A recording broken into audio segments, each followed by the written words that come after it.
welcome everyone to our call-in today. I'm Judy O'Kelly. I'm the Chief Program Officer for the National LGBT Bar Association, and we are delighted to be holding this call today.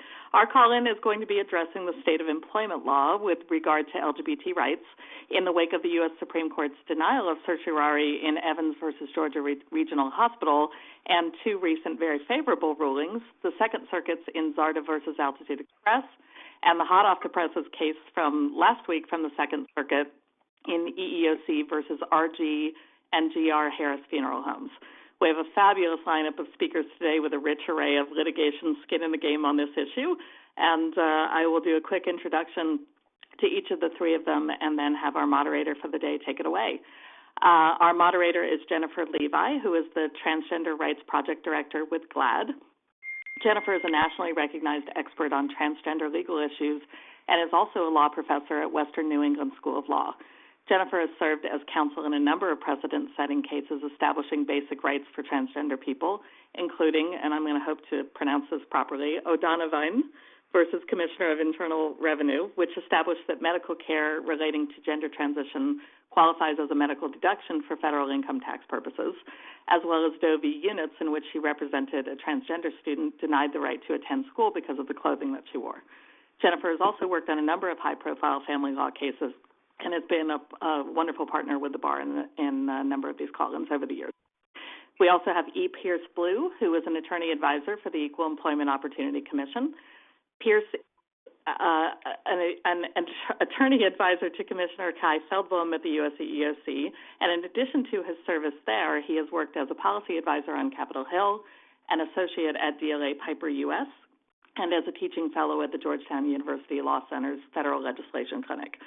And finally, Gregory Nevins. Greg is Counsel and Employment Fairness Project Director for Lambda Legal. He has successfully argued numerous employment law-related matters. He was lead counsel in Lambda's victory in the Seventh Circuit in Hiley versus Ivy Tech Community College, as well as in the 11th Circuit appeal and later petition for certiorari to the U.S. Supreme Court of Evans versus Georgia Regional Hospital. He also has a new case filed in the 8th Circuit that I'm sure he's going to tell us all about. And he's submitted a number of friend-of-the-court briefs in several other successful cases, including the Sixth Circuit's case from last week in the funeral homes versus the EEOC case, and the Second Circuit's Zarda versus Altitude Express case on the same issue. And in Zarda, he was actually invited by the Second Circuit to participate in the oral arguments last fall, which led to the positive decision that was received a few weeks ago. Welcome to all of our illustrious speakers, and I'm going to note for our callers or for our listeners that provided we have time at the end of the call, our panelists are going to try to take a few questions from all of you. Please feel free to email questions to me. My email is Judy, that's Judi, at lgbtbar.org. Again, Jennifer is our moderator today, so I'll hand off to her. Great. Thank you so much, Judy. It's really exciting to have this call today, particularly with the terrific timing of it that connects with some important recent decisions. And I thought I would just offer some framing remarks and then turn it over to the other panelists. So our focus is going to be on really updating the state of the law with regard to pursuing coverage for LGBTQ people under federal laws that prohibit discrimination on the basis of sex. From early after the passage of Title VII, federal employment discrimination law, courts had rejected claims brought by lesbian, gay, and bisexual plaintiffs, as well as by transgender plaintiffs, often tying the exclusion under federal law to courts' views about legislative intention. After years of established case law really saying categorically that LGBT people could not pursue claims, we saw a major shift in the ways of thinking about the scope of federal sex discrimination law after the decisions of, in the cases of Ann Hopkins versus Price Waterhouse, as well as the case of On Call versus Sundowner.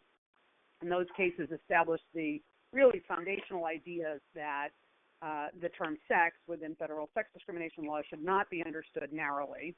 And in particular, that sex discrimination laws prohibit sex stereotyping as well, and that the court should focus on the statutory language in determining its scope, not on what Congress may have thought or not thought in passing those laws. So those cases marked a shift in case outcomes, mostly with regard early on to cases brought by transgender and gender nonconforming plaintiffs, sometimes who were also gay or lesbian, not just in federal employment law, but also under other non-discrimination laws, like the Equal Credit Opportunity Act, for example, and also under federal education law, Title IX, where we've seen a lot of very significant shift in the court's, in the court's application of those laws, particularly to transgender litigants. And while the last decade has marked a dramatic shift from exclusion law for transgender plaintiffs to really a near consensus among the circuits finding protections for transgender people, thinking about outcomes in cases like Frere versus Billington, cases like Smith versus City of Salem from the Sixth Circuit, Glenn v. Brumby in the 11th Circuit, as well as Title IX cases like GG versus Gloucester County School Board, which many of you followed as it went up and then back down again from the United States Supreme Court, and most recently all four district courts as well as the D.C. Circuit that are hearing cases challenging the ban of military service for transgender people have recognized that discrimination against transgender people is sex discrimination. But as these cases have been reversing exclusions for transgender people, there were far fewer successful efforts in the 2000s and the aughts, I guess, to reverse exclusions for gay people until recently. And that changed with recent successes in the Hively case and in the Zarda case.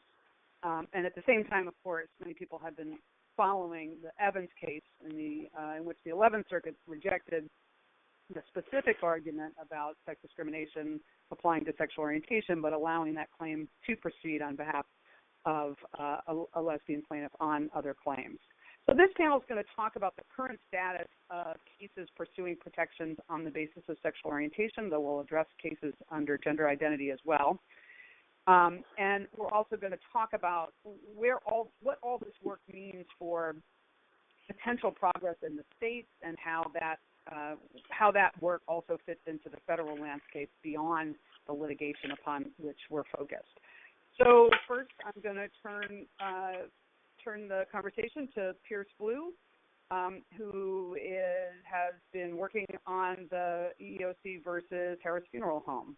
And then we'll hear from Greg Nevins about Zarda and Evans, and then really shift talking about the path forward for future Title VII and other federal discrimination case law. So, Pierce, if you'll take it from there. Sure, and thank you so much. So just to explain a little bit more about what I do, I'm an attorney. I work for Commissioner Hy Feldblum. Hy is one of the Senate-confirmed commissioners that help to direct the Commission's activities. Right now we are at 3 commissioners, Acting Chair Commissioner Lipnick, who is a Republican, Commissioner Burrows, who is a Democrat, and Commissioner Feldblum, who is also a Democrat. There are other folks who have been nominated to fill the opening seats that we have, but those people have not been confirmed yet, so I think it's helpful to know sort of where we are versus where other federal agencies are, because I think that explains some of the differences in positions we've taken versus other agencies. As for Harris, this decision came down last week from the Sixth Circuit. Very, very favorable. It was mostly, most people noticed it because of the Religious Freedom Restoration Act angle, which was very important. But I think even potentially more so, was the fact that the judges in that case decided to say that gender identity discrimination is always a form of sex discrimination. We had made that case before. We have had a varying level of success in getting courts to go that far.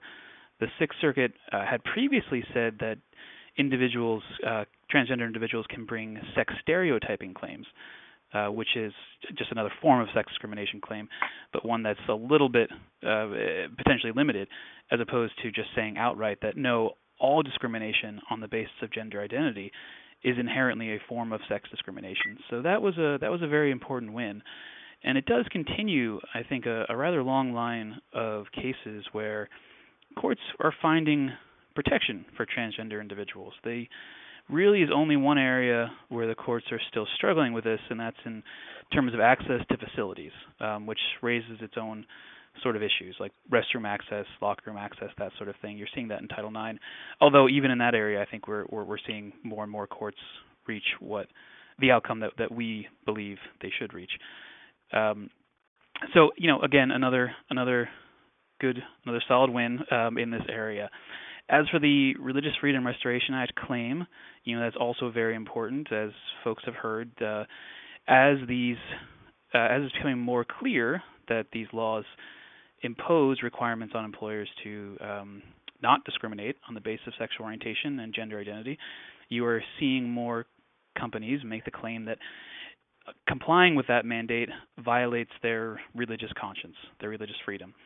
The defendant in Harris had made that argument. It was a bit interesting when the case first was being investigated by us. The funeral home had not actually presented us with that argument. They only presented that to us in litigation. The district court judge went on to find that the Religious Freedom Restoration Act did, should protect the defendant, so that the defendant should not have to comply with Title VII. That was the first time that a district court has ever found that RFRA has an application to Title VII, and then rightfully, I think, worried a lot of individuals to say, well, what would this mean for Title VII enforcement? The circuit court, though, came back and said, no, RFRA does not apply in this instance, both because it found that the defendant's religious liberty was not, in fact, burdened by having to employ a transgender individual. But I think more importantly than that, it also found that even if the individual employer was burdened, Title VII itself is a narrowly tailored means to actually, to enforce the law, to enforce the government's compelling interest in eliminating discrimination. That was one of the real sort of troubling part of the district court's opinion, which it basically said that it's not enough that the EEOC follow the procedures in Title VII. It actually would have to maybe explore even more accommodations to the employer's beliefs. So that was a very important win as well. There is the possibility, of course, that this will be appealed. It could be appealed en banc. It could be appealed to the U.S. Supreme Court. So it's far from over, but at least is a good win for now. As to, I think I also want to just address where the other federal agencies are on gender identity protections. I think in 2016 we had recognition from the Department of Justice, the Department of Labor, and Health and Human Services that gender identity discrimination is a form of sex discrimination. There was a sort of a uniform federal position for the relevant agencies, Department of Education as well. That has since changed. The Department of Justice has rescinded the Holder memo, which had laid out why gender identity would be always a form of sex discrimination, and then through other regulatory actions, you've seen HHS and other agencies, and the Department of Education in particular, change its position on this issue.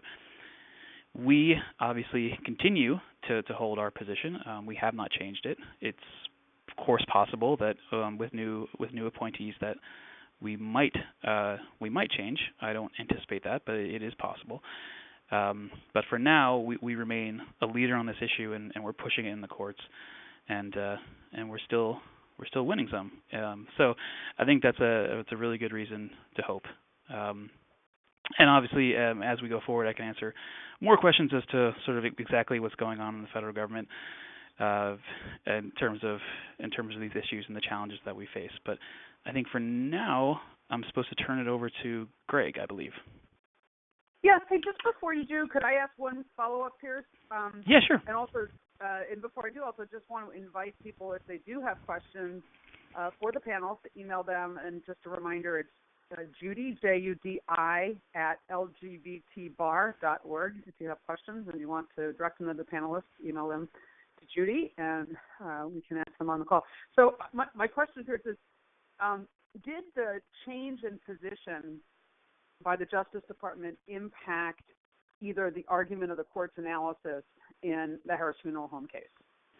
So it didn't have an impact in Harris Funeral. I think, as you'll hear from Greg when he talks about Zarda, that did have an impact because in that case DOJ intervened and actually argued against our position. In Harris, there was no such intervention by the department. There was some interesting sort of gamesmanship in early on in the case, in that we had brought the case, but the individual who we had brought the case on behalf of actually intervened herself in the appellate level with because there was some fear that we would no longer adequately represent her interests, the court did grant her motion, so she now is a part of the case, and through the ACLU is able to present her own arguments.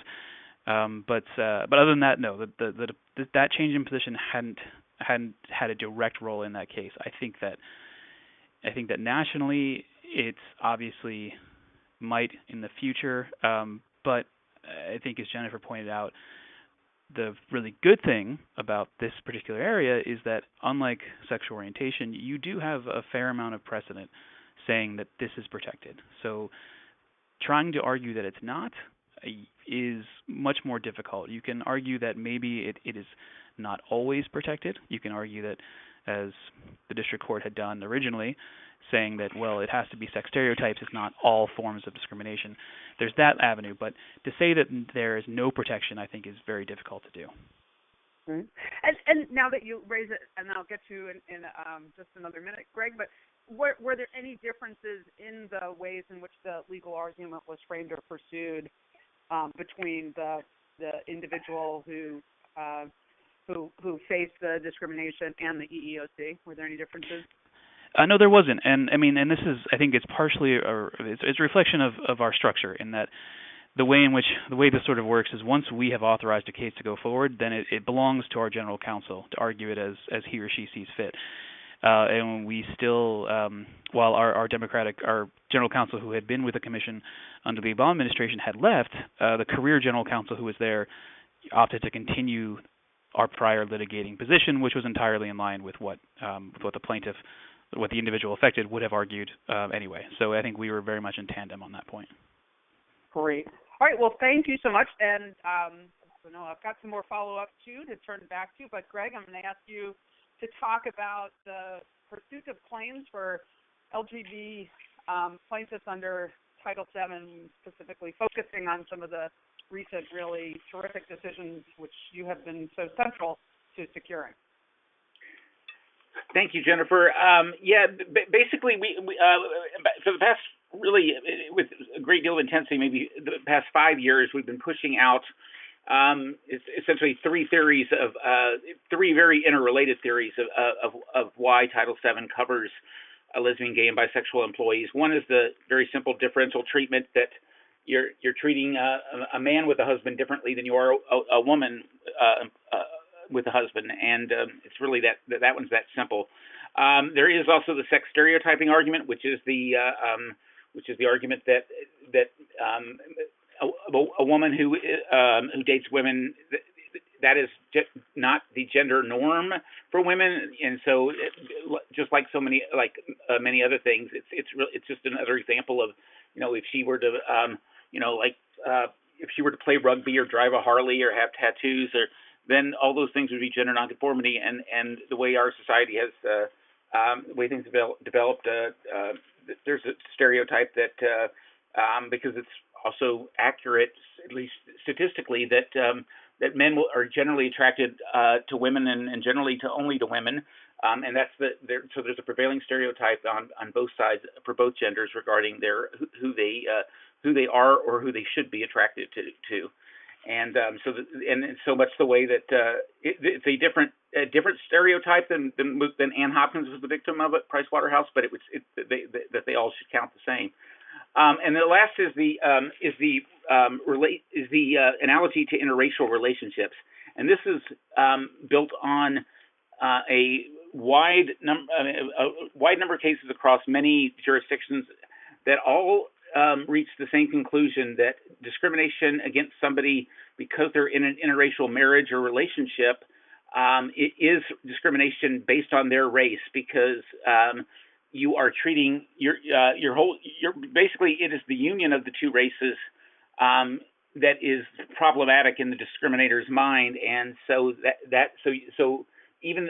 maybe there certainly is animus and bias regarding the spouse or the partner's race, but you're also taking into consideration, at a minimum, the race of the employee, and that's been held to be race discrimination. So basically, we're just using the same analogy to say that that you have a problem with this because it's because of this particular pairings. Instead of being different races, that's the problem. It's the same sex, that's the same gender, that's the problem in the discriminator's mind.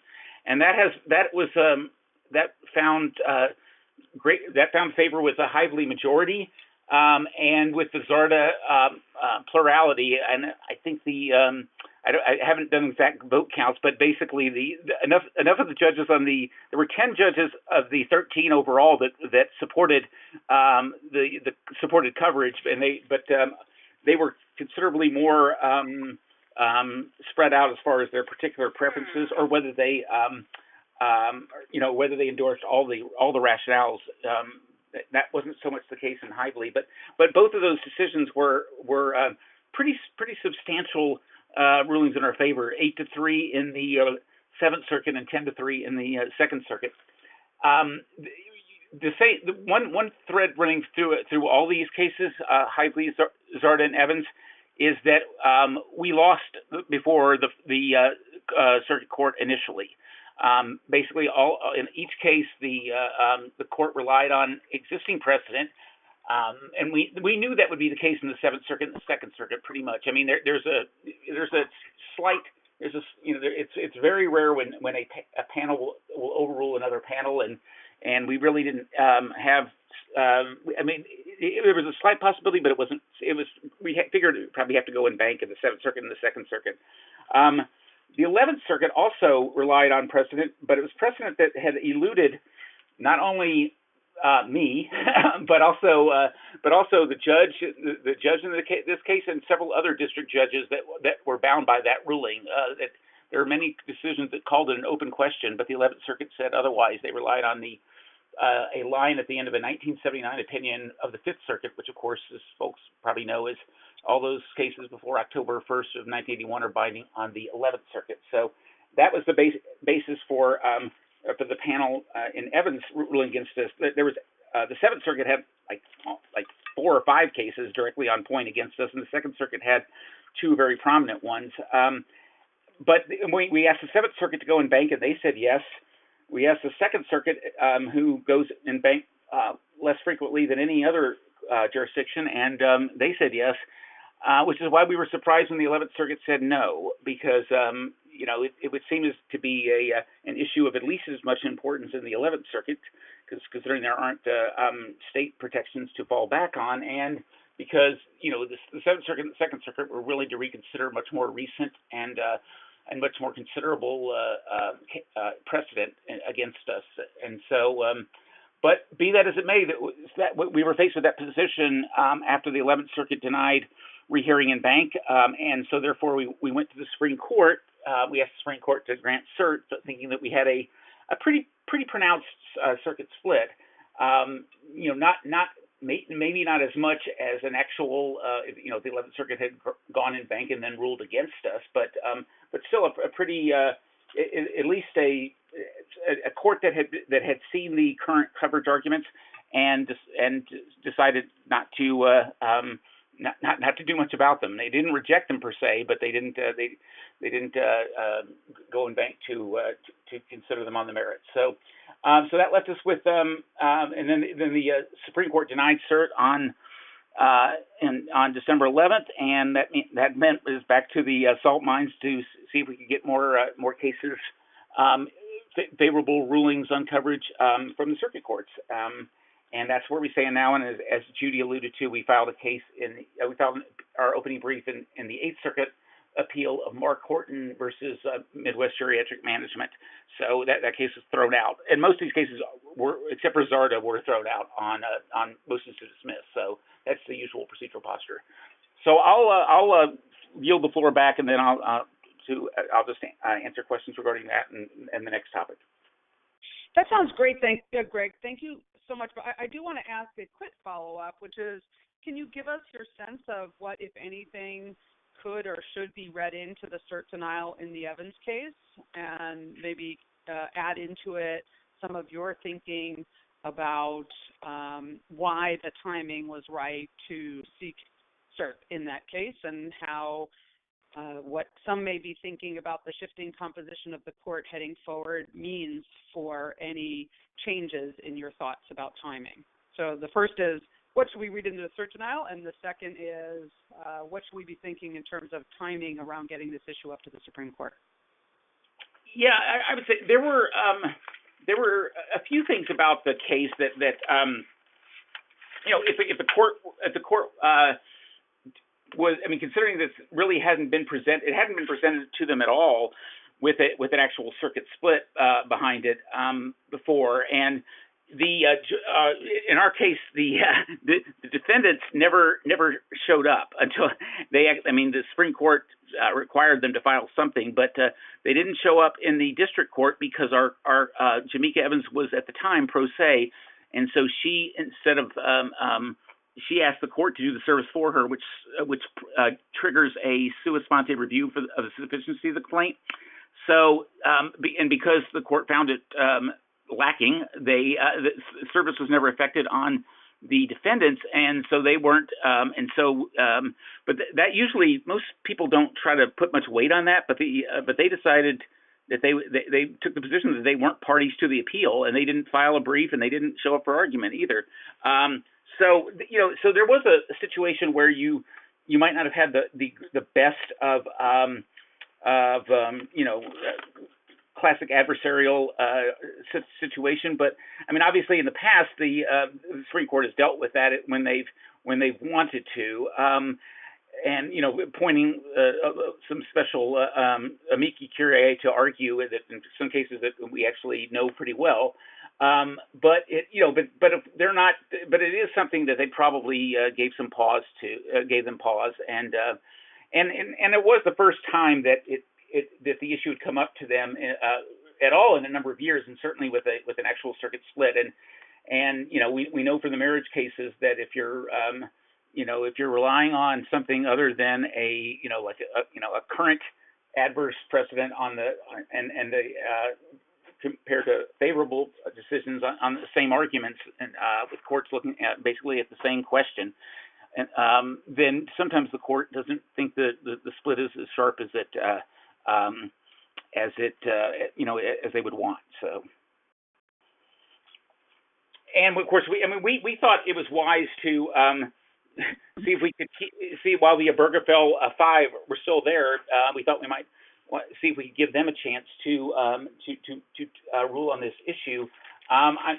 So, and it's at least for the next few years, we don't anticipate the court's composition being more favorable to us, unless, of course, Justice Gorsuch really is just like Justice Scalia, whose on-call decision we rely on so heavily. But just in case there's some window of difference between them,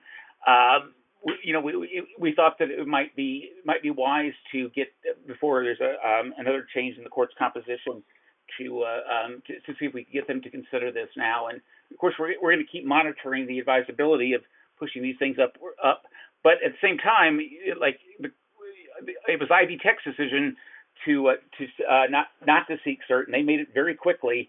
And now the decision rests with Altitude Express, and my bet is that they will not seek cert, but because they didn't even argue the coverage questions before the Second Circuit in bank, but they have the right to, and so we'll just react accordingly if they do. But a lot of employers may not want to push this issue up and have their name associated at the Supreme Court level. So, and certainly if you look back at the annals of famous employment law cases, you can see why one might think twice before affixing their name to the anti-coverage question for all eternity.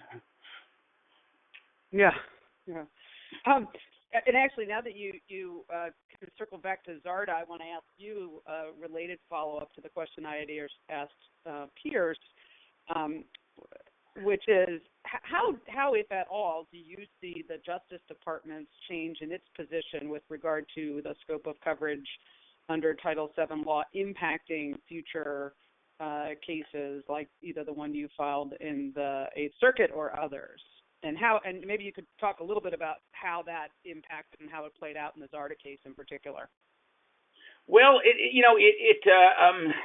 it certainly seemed to have an effect on the dissent in the sense that I thought there was a I mean, when I read the briefs of the Department of Justice and also the specially appointed amicus curiae, they did seem to resist the idea that basically if you're drawing a distinction between men and women in employment and it affects a term or condition of the job, then that's a violation of Title VII, and it doesn't matter whether it's for a scientifically valid reason, such as longer lifespan, or because out of concern for unborn children and potential injury, potential exposures in the workplace. The notion that you have to have some sort of malicious or some sort of that your differential treatment has to be rooted in either bias or in a suspicion of capability or something nefarious, as opposed to just the way you decided to do things is it's actually a pretty novel concept, but the DOJ pushed it out, and the dissenters seem to like it quite a bit, although obviously the overwhelming majority of the court did not. So yeah, thank you for that. And actually, it makes me want to go back and ask you, Pierce, another question about Harris Funeral Home, because there was an analysis in that case, particularly about a challenge to the differential benefit for men and women relating to what they wear, right? Harris Funeral Home provided money to male employees and not to female employees to conform to the dress requirements, and there was I think a very powerful analysis that seemed to really reject the outcome in the Jesperson case, suggesting that those kinds of gender-based dress codes could survive Title VII review, although it didn't go so far as to say that. So I was wondering if you could comment on that piece of the analysis at all and give us some insights into that. Yeah, I mean, I think that there were several really interesting pieces of the Harris opinion where the panel didn't outright say where their position was, but hinted, I think, rather strongly at where those three judges might come out. I think Jesperson's one where the dress code.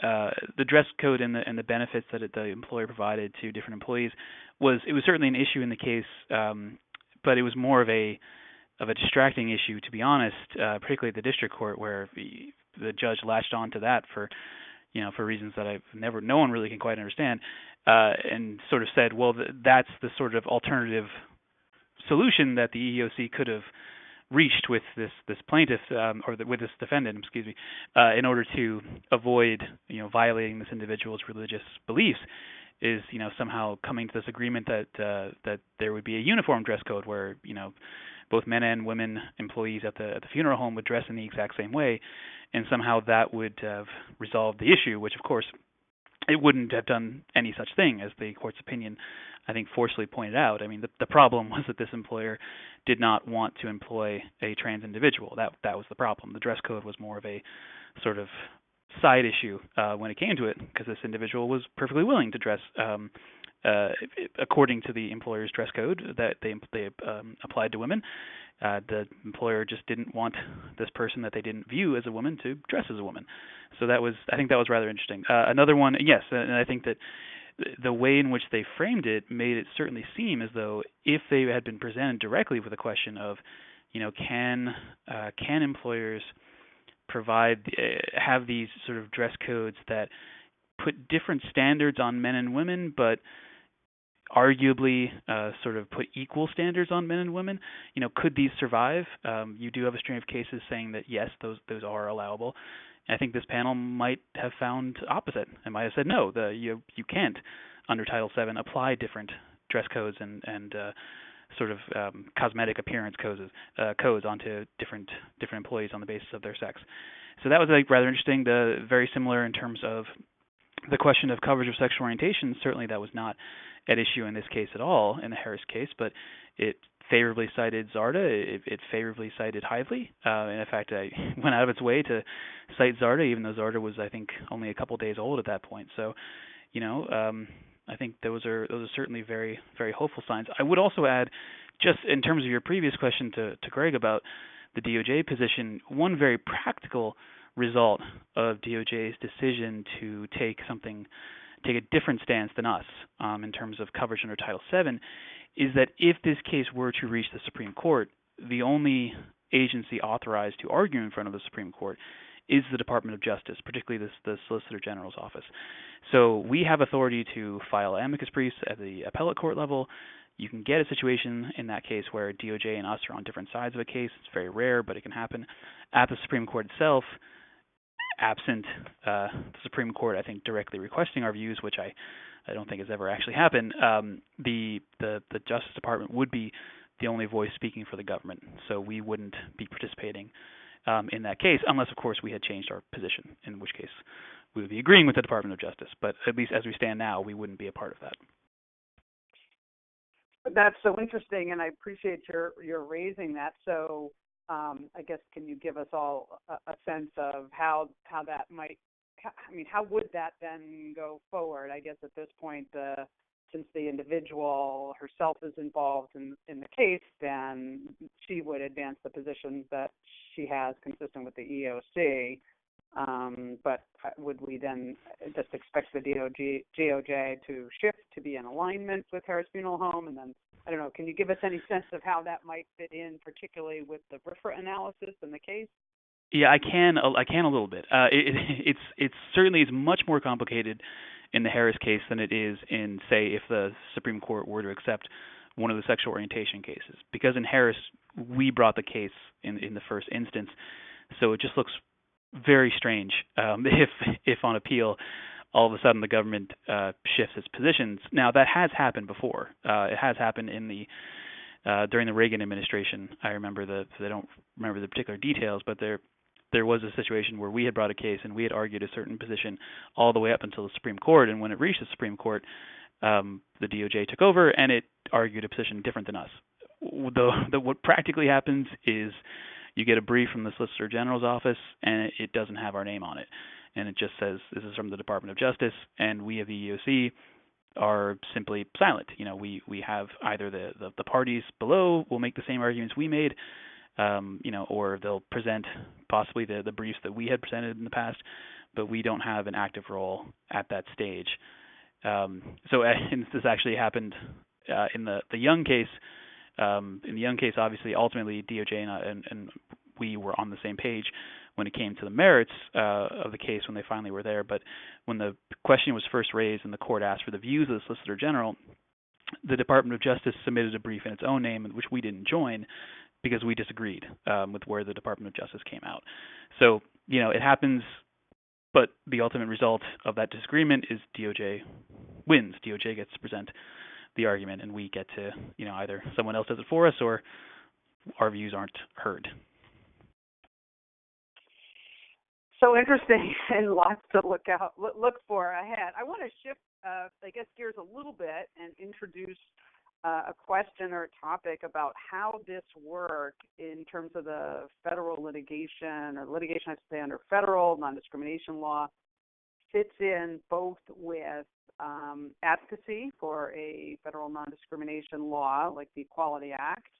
I will say that I am a strong proponent of a belt and suspenders approach, and I don't see the litigation, the Title VII litigation, replacing the essential need for federal law.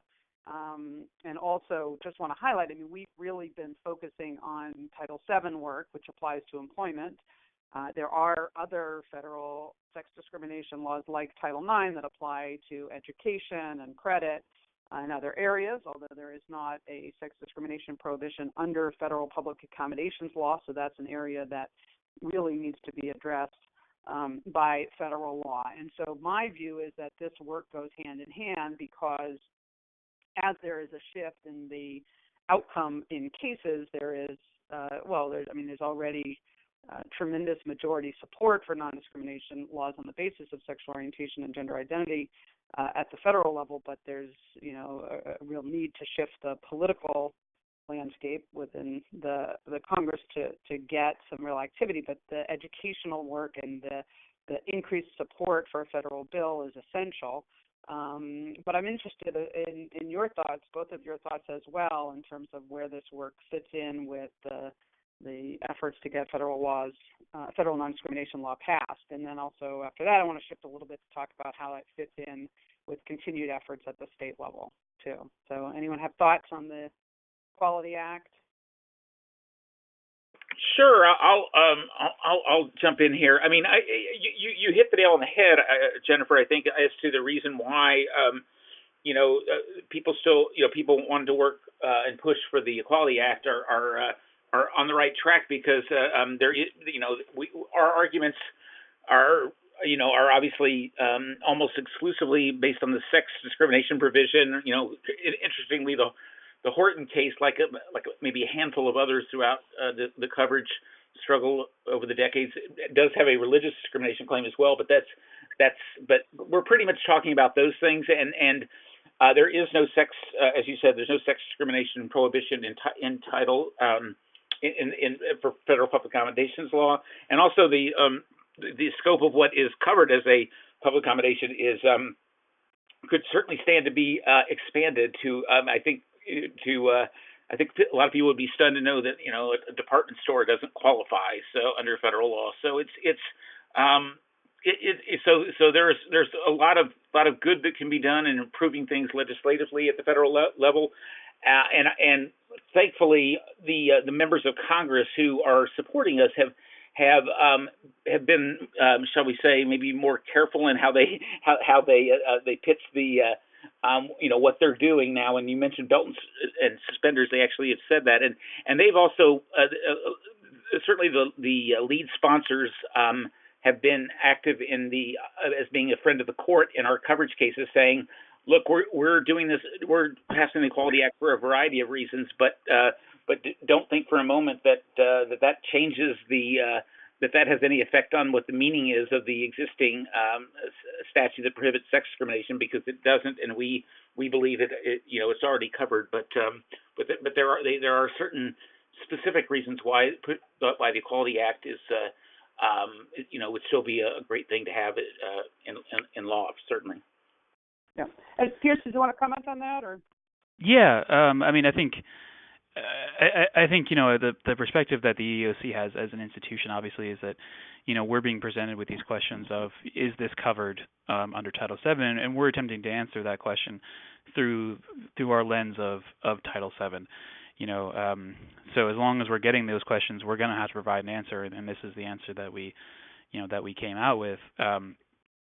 Should Congress choose to pass a law that also protects this through different mechanism, that's I think that's all to the better. And certainly I think as the Zarda and Hively cases have shown, I mean, the fact that there were previous versions, previous attempts to pass this law in the past, and that those weren't successful has been used against us. But I think we've been able to successfully argue that, thanks, I think also in large part to the briefs that members of Congress have submitted, you have been able to argue that you can make a number of different interpretations on the basis of the fact that Congress has tried and failed to pass these laws. So it shouldn't preclude a court from looking at the central question of, was sex at issue in this decision, right? And that's really, for Title VII purposes, that's what you have to ask, and that's what we are trying to get courts to focus on and answer.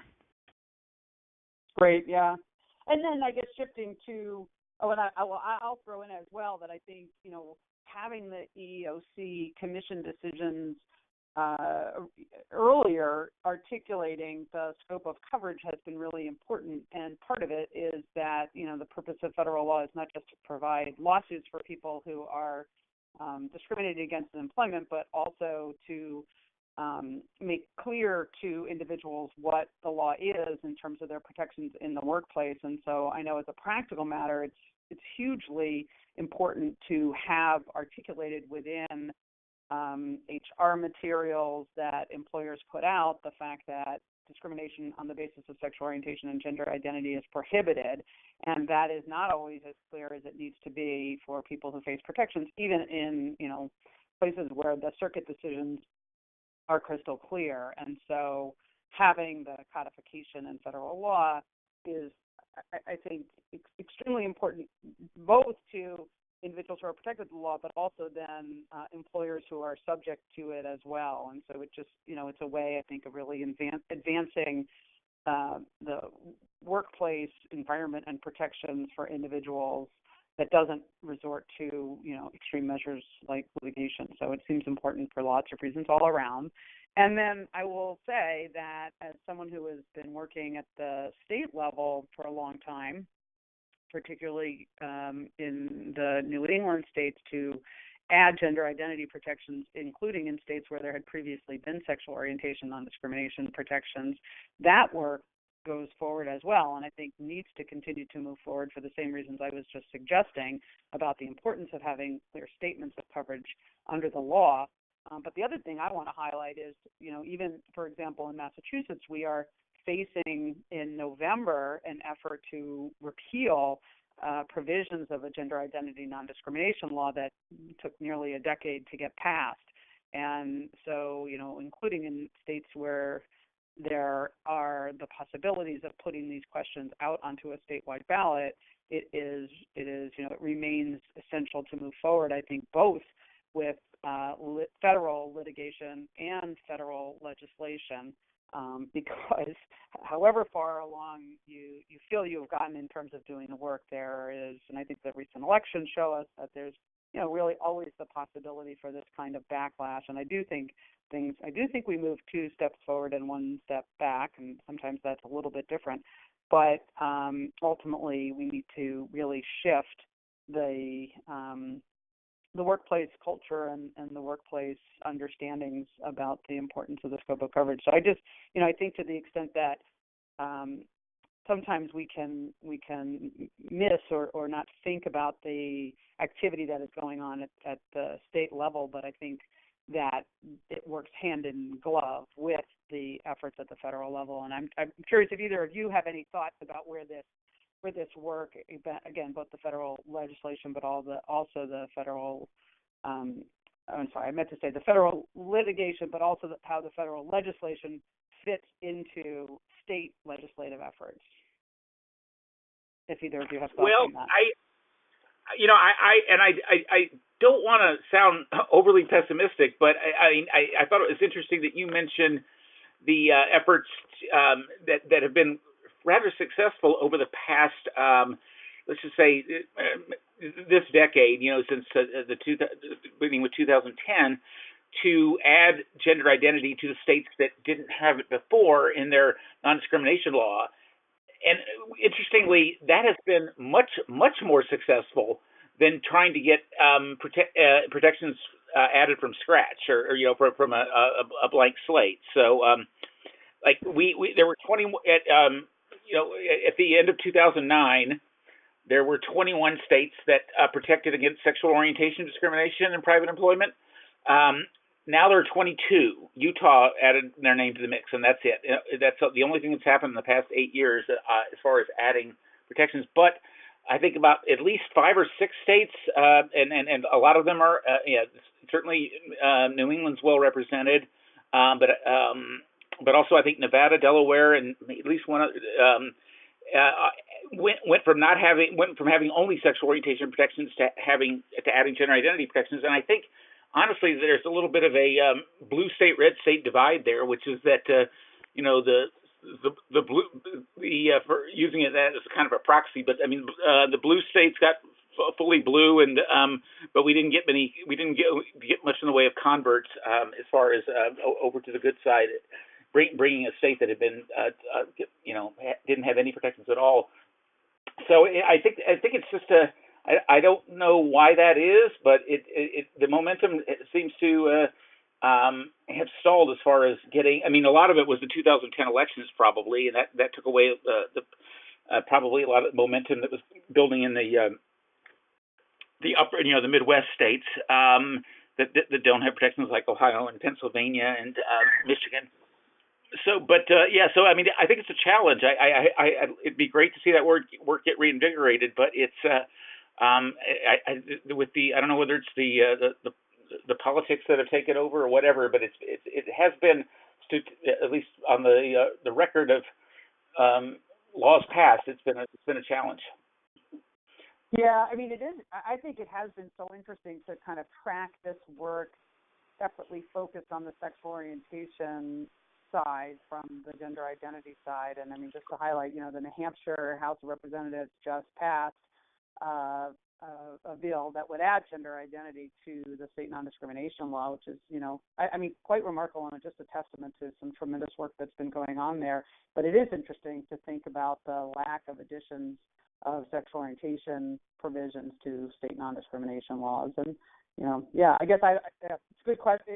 I have to say I have been a strong proponent, particularly with some of the dramatic shifts at the federal level, to a reinvigoration of state and local work. I think it's an important path forward, and I think no matter what happens at the federal level, it's an area where we need to have focused efforts because of the ways in which we've seen that the state and local work impacting national work as well. So maybe the last thing I'll ask, because I guess we're getting to the top of the hour here, is a question about what both of you think about the ways in which a decision in the Masterpiece Cake case could impact, in particular, the employment discrimination work. I mean, I think it's hugely important to recognize the difference between the